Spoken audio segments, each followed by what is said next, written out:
Welcome to the Divorce Devil Podcast. I'm David. And I'm Rachel. Follow us as we dive into all the positive and negatives of post-divorce recovery. Stay tuned for some real and sometimes raw end-of-the-road divorce topics. Please put on your big pants because we're full of honesty, authenticity, and irrefutable truths. This progressive podcast ain't for the faint-hearted. Enjoy.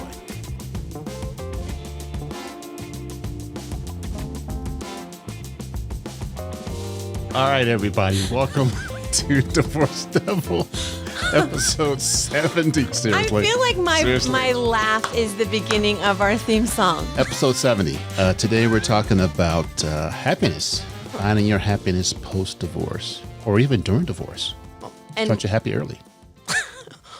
Wait, what? Start your happy early during your divorce. Yeah. Realize you need happy. Except when you're in your marriage and you don't realize that you're not happy, what is happiness? What is your happiness, David? okay, which part? During divorce or When after you're divorce? in your marriage and then you're ready, okay, you know that you need a divorce or you know that you need to get out. What would be that driving factor for your happiness? Like That you need to be more happy than you are then. right. Yes. Yes. So what was Yes. that? Okay, Thank so you. your Thank wife 2 times said she wanted out. Uh-huh. That second time you're like, peace out. Because I was done with the threats. Okay. My happiness was not being threatened anymore. Not allowing her to threaten me and not giving her that power over me. So no power over me was my happiness. And I think today I was asking some cohorts at work. Yes. She actually asks people to say things, and she actually brings homework. I actually have notes, Homework. people. I'm pretty sure I love Post-it notes. So we're going to think they make me thank very Rachel's happy. friends for sending her with homework. So the idea that I came up today when I had my minutes of peace was what is happiness and what are levels of happiness and how do you know you're actually happy? So I was asking some of my coworkers and a lot of them were like finding myself, learning what I enjoy, contentment, feeling respected. Now, is that post-divorce? No, some of them are married. Okay. Some of them are Okay, going through a gotcha, divorce. Gotcha. Okay, gotcha. Some of them are contemplating divorce, or they've been or remarried and have been divorced. So there's a big pool of information. And mine was, every time I came back to it, was a void of chaos. I feel like I've lived in chaos my entire life. And I thought I was just surviving to be happy. But once I didn't have that chaos, I realized I was living happy, if that makes sense. Yes. Is that your answer today? Yes, for everything? Yes. So a lot of people responded was doing what I want. Doing what I want without someone telling me that it's, I shouldn't. Or it was a lot of self-reflection. You really have to know what makes you happy. And when you're going through divorce, nothing makes you happy because the fact that you're ending something is going to bring you happiness. And it's like this, But you don't know double-edged it sword. yet. You don't know, yeah. You don't know it yet. But what you're going through is, we talk about hitting rock bottom. So you hit the rock bottom, then you bounce up, and then you start to find you're happy. Hey, I'm happy waking up alone. Hey, I'm happy doing things by myself. Hey, I'm happy not having the chaos. Hey, I'm happy not doing this. So happiness becomes what you don't have that you used to have. Yeah. Used to drive you crazy. Well, and then I think there's levels of happiness too, because like I'm happy I left my marriage in order to change my life, right? Correct. But I'm also sad because I ended my marriage to save my life. Like So you're happy and sad about the same thing. so it's like counterproductive because you're trying to find happy. You have to deal with your unhappy to find your happy. But I honestly say this all the time. I did not know the amount of chaos that was in my life. And I'm a happy person, but I was not happy. You know what they call that? What? A dichotomy. That. That was deep, huh? I mean, you're coming up Hold with on, these hold on. big... Ready? Dichotomy. So I think... Oh, We're having too much fun on this podcast, okay, so man. you playing that... Michael Myers, murderer. When you're going through divorce, sometimes you have that theme song in your head. Oh, yeah. Yeah.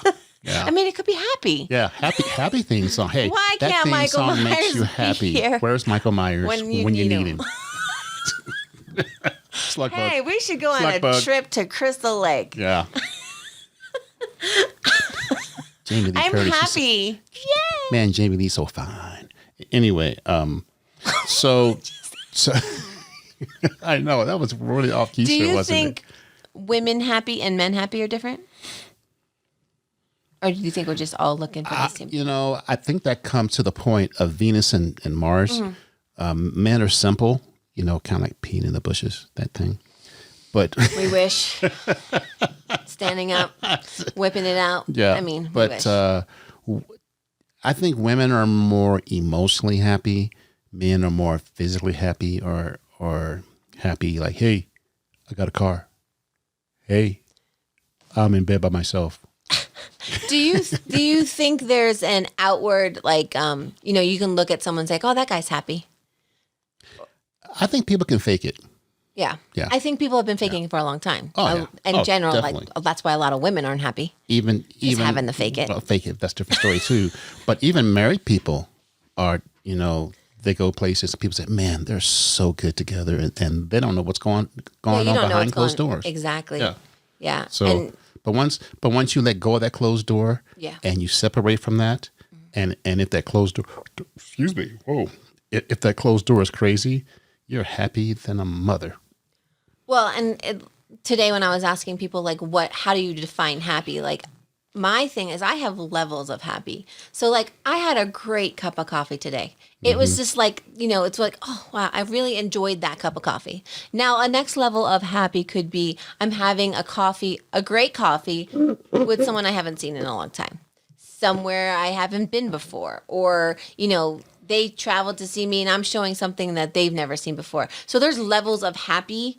Like a cup of coffee can be happy. You can make you happy. Like, okay, I'm feeling better. Yeah, but my happy is But- just happy because I'm a guy. Yeah. It's like, But happy. how do you have that when you're going through a divorce? You're like, today I smiled because someone made me laugh. And then I felt guilty for laughing because my kids are so sad about the divorce. And it's like, you have all these things coming at you that you have moments of happiness, but I don't think it's in happiness. Or maybe you're happy because you didn't cry 6 times. You only cried 5 times. I mean, I think I'm progressing. I haven't you're cried on a slowly. podcast in a long time, David. Yeah, I know. Are you gonna make me cry today? No. So like I thought I was happy in my marriage until I was able to see it from a different light. So we moved, like I keep saying, we moved here and I saw that families don't act the way the family I live next to in Jersey acts. So then it's like, well, my family also acted like that. My mother also acted like my ex's family. So I thought that was how families That was your normalcy. function. Yeah, that was your normalcy. And then I got here and met my best friend here, and her family's just all loving, all doting. Everybody's great. Yeah, they have their moments or their their little tiffs, but it's all out of love, not out of competition or like I'm better than you, or you're going to be kicked out of the will, or I'm angry because it's Thursday. So learning that there's another way for families to be was a big deal for me, and I literally just wanted my family to be happy. Yep. And when I couldn't find happy in the family, I started to find happy in me, which turned me of like, yo, no, that's not, I don't They want to kind be. of call that happy at any expense. Yeah. And I didn't want to be in that kind of happy. If, I wanted to make a new happy, and I wanted my kids to see that you can actually be happy in a marriage. And despite working well together or doing stuff for the kids and, having that outward appearance of, like you said, everything's picket fence and roses and all that stuff. But true happiness came when I started taking time for myself. I got healthier. I learned what my actual opinion was, because a lot of time my opinion went around what other people were feeling.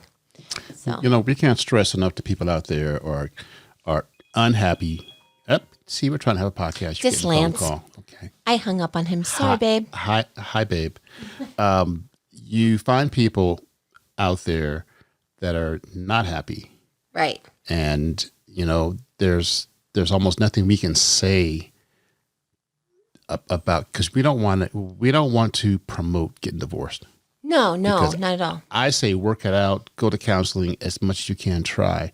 But if you're at that last leg and you're getting divorced, go find your happy, even a little bit, even that cup of coffee, even that bike ride, anything. I think too is when people are willing to find their happy and let their, like, if you say to your spouse, hey, I'm just not feeling this. I'm not feeling like where we were when this started. Help me out. Maybe it's in my head. Because a lot of times, ladies especially, I don't know, I can't speak for men, No. we're in our heads thinking like, oh, No. he's mad because he didn't text me 6 times this morning, or he didn't text me I love you first, or he said this, or, what did I say? Did I upset somebody or made someone, upset, not inviting somebody? So a lot of them in our head is fabricating worse, right? Yep. But if you say to your spouse, like, hey, and he says, I'm feeling the same way. How do we fix it? There's got to be that communication to say, hey, I don't feel happy. I care about you. I love you. Whatever you have to say, but you need to, in marriage, before divorce is even there, you need to say, hey, let's communicate to see if we're on the same page. And if not, maybe we can have an amicable divorce. Yep. Separate for the causes. I think the most important thing about this podcast is that we don't promote divorce, but if you're getting divorced, we want to help you and give you guides and stuff to do. But man, if you can stay married, that is like even better. If we can paint a picture that divorce sucks, it's horrible. Yeah. And if you have a chance to stay married, man. And a lot of it is, finding you're happy doesn't mean that you need to be alone. Correct. It means that if you're married and someone is willing to help you find your happy or let you be a little bit more independent, or, hey, maybe you need a break. Maybe the mundane everyday stuff, you just need a break. If they're willing to support you in that, absolutely, like, discuss that with your spouse. But if there's no communication and it's one-sided and you're not in a healthy space, professional help. You need to get professional help. Not just us, because we're not professional. Not just your friends. Because if you have one friend that's going to divorce, she's like, get divorced. You have one friend who's thinking about divorce. If you do it, I will. Yep. There's literally a lot of people that I've seen like, well, if you can do it, I can do it. Yeah. Which can be a positive thing, though. Yeah. Yeah. And I think when someone's going through it and they learn, like, who knew that there was so many types of narcissism? I knew one. I thought it was like the Adonis complex. I'm better than you. I'm better looking than you. I make more money. I do this. But there's so many subtypes of it that, like, invert, covert, all these different things that if I'm going through something and I learn, hey, your husband may not outwardly be a narcissist, or your wife, but I see some of the signs that I missed. Maybe you can address that. Maybe if you're, like, learning that someone I know pretty closely is being abused in her relationship, but she didn't know it was because it's a 10-year thing. It really, like, that's one of those things where you're like, I need to help someone get out of a situation. So that's that they her may normal. not. That's her normal. Yeah. And, do the research. And if you are contemplating getting divorced or you're in the midst of do some research. And it's not Facebook research. It's not like, I'm getting divorced and he's an asshole. Because that's what a lot of the divorce. Top 10 reasons to get divorced when he's an asshole. Yeah. Don't go for those. Yeah. And, you could just be having a bad moment and then you just spilled out your entire guts and now everybody's mad at somebody. So that doesn't help. But let's do an exercise. You ready? Yeah. An exercise. So we're going to go back and forth. Okay. Fast as we can. What makes you happy now in your moment now? Okay. After being divorced, 2 years? 2 years? It'll be 2 years in July. So me 11. Okay. So you go first. Safety. Bike riding. Volleyball. Pickleball. Family. Last patient of the week. That's like so happy. Friday at 3 p.m. Your Your turn. I can't tell you. Oh, Friday 3 p.m. Petting my dog. Being able to be myself. Being with friends. Podcasting. God, I was going to say that next. Damn it. Win. Podcasting. Okay. Helping others. Helping one person. Seeing someone who thinks they're rock bottom, smile. Seeing someone who thinks they're rock bottom, smile twice. Yeah. Feeling mocked.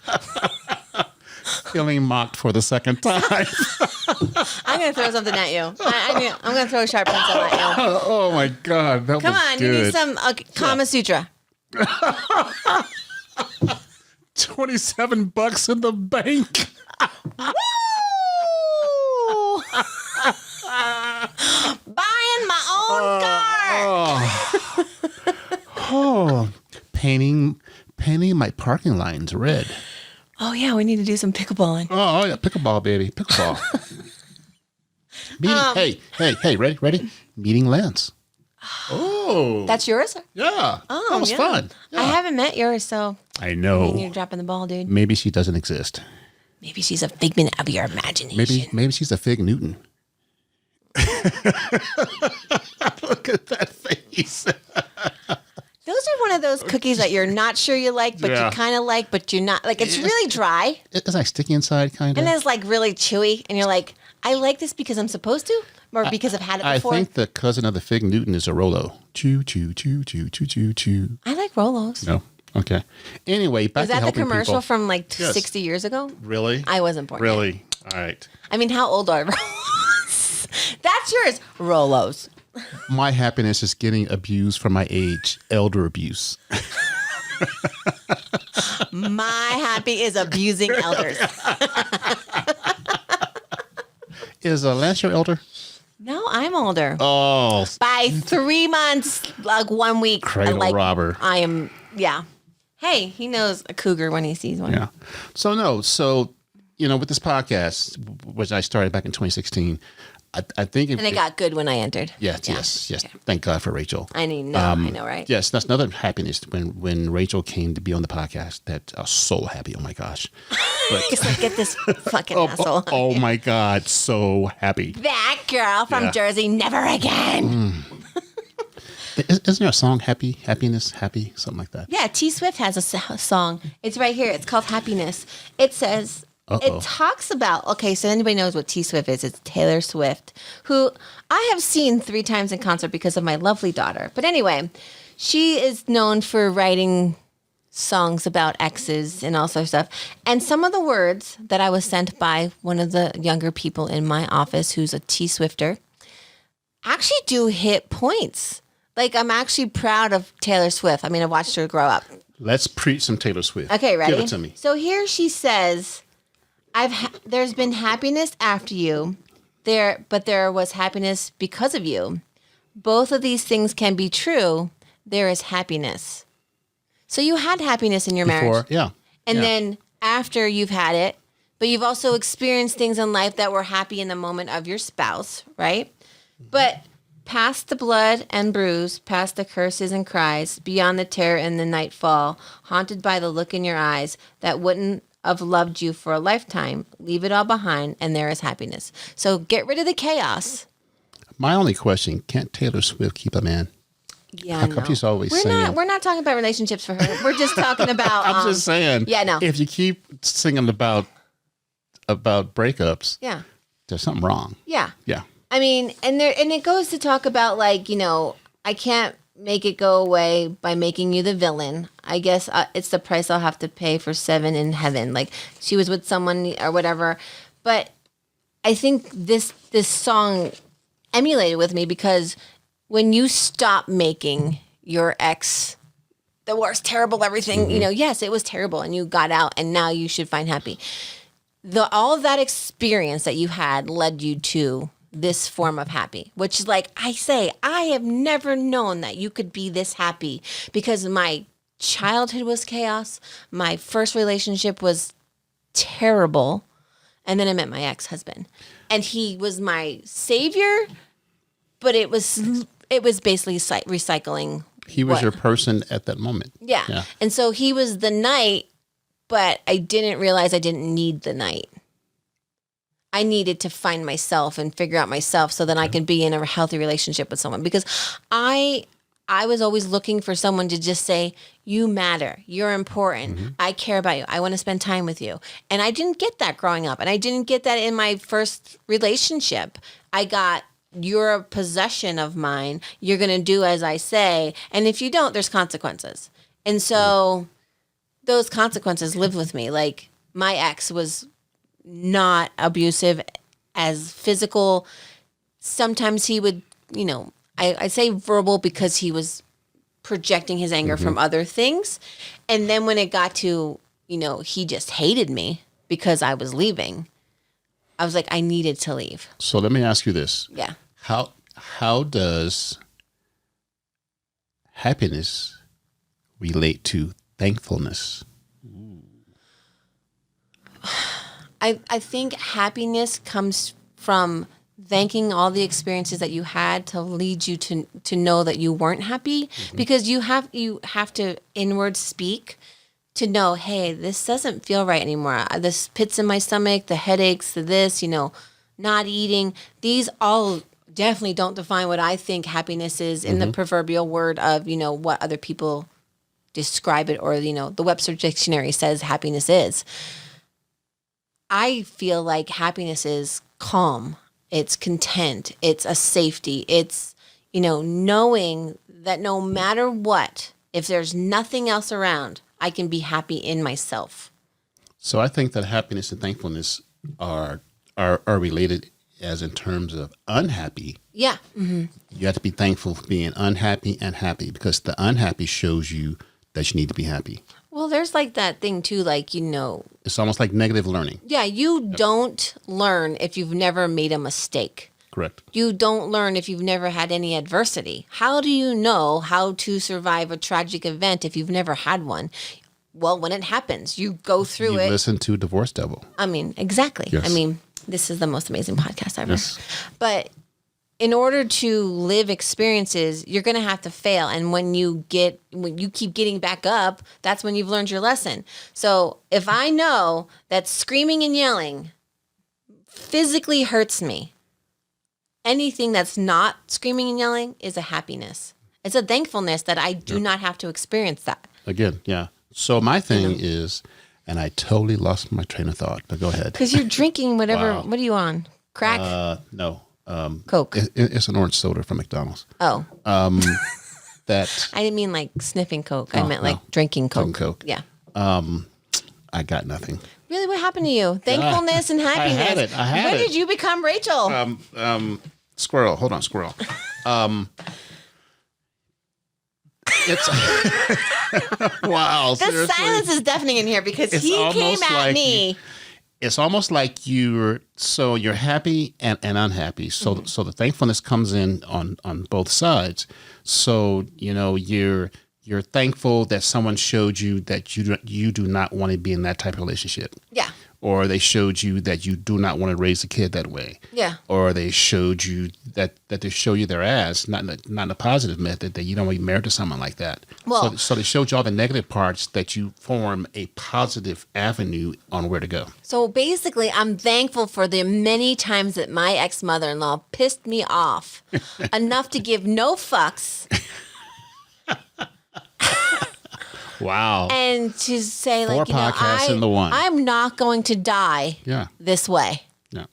I think, in general. But you have to thank her for that. Thank you for showing me what kind of mother. But I'm not giving them forgiveness.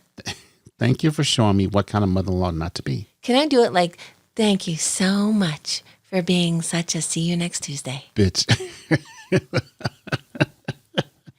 You are welcome. Welcome. Thank you for showing me.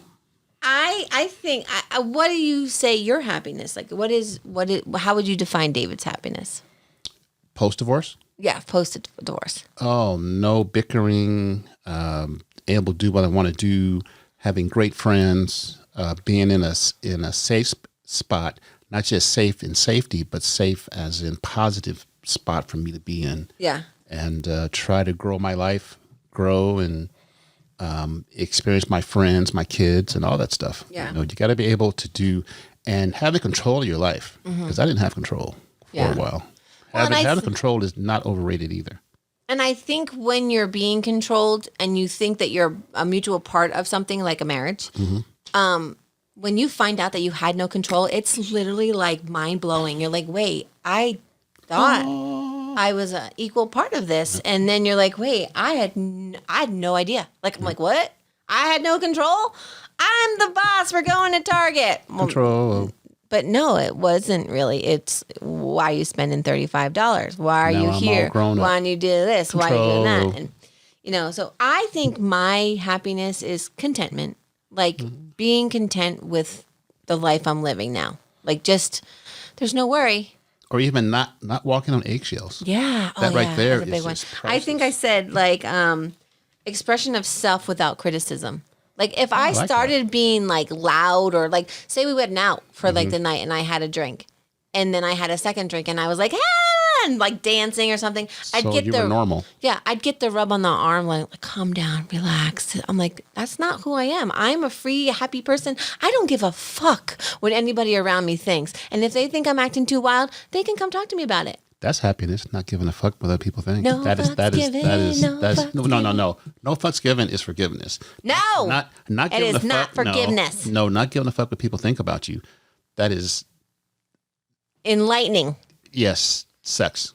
It's enlightening and awakening, and it's all this stuff because you take away your responsibility of other people's opinion of you. Just wait till you're 61, baby. It gets better. I feel like I'm 61 then because today some guy beeped at a car, and I was like, "Me? Are you beeping? Are you beeping at me?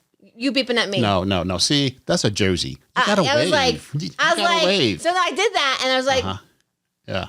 Have a great number one. Have a great day. Number one. Have a great day. Well, Lance says I have a little bit of road rage. I'm sorry. Well, when you're in the left lane doing 5 miles an hour and I have to pass you on the right, you're an asshole. Let it go. I don't want to. It's almost like I don't have any anger issues except when I'm driving. Except when I'm driving. So maybe I'm okay for my divorce, but when I drive, I am a bitch. I love it. When I drive in Colorado, what I would do for a York peppermint patty. Maybe we ought to do a we need to do a driving devil. We're gonna have to get the Tesla out and have it drive us. Calm people down. Say, hey, don't hunt. My favorite thing about driving, and we digress, is that I let people in. Like someone's getting out. Oh, me too. I let them in. But if I let 2 people in, the guy behind me honks. It's like, that's so hilarious. I think that's funny as hell. If I let 2 people in, you are welcome. Yeah. It's like, dude. But you know what? No one else lets you in. So it's like, come on, people. Why can't we common courtesy? Let it go. I don't want to. Let it go. I don't want Elsa, please. Okay. Yeah. I'm please. Sorry. I am a Norwegian princess, if anybody asks.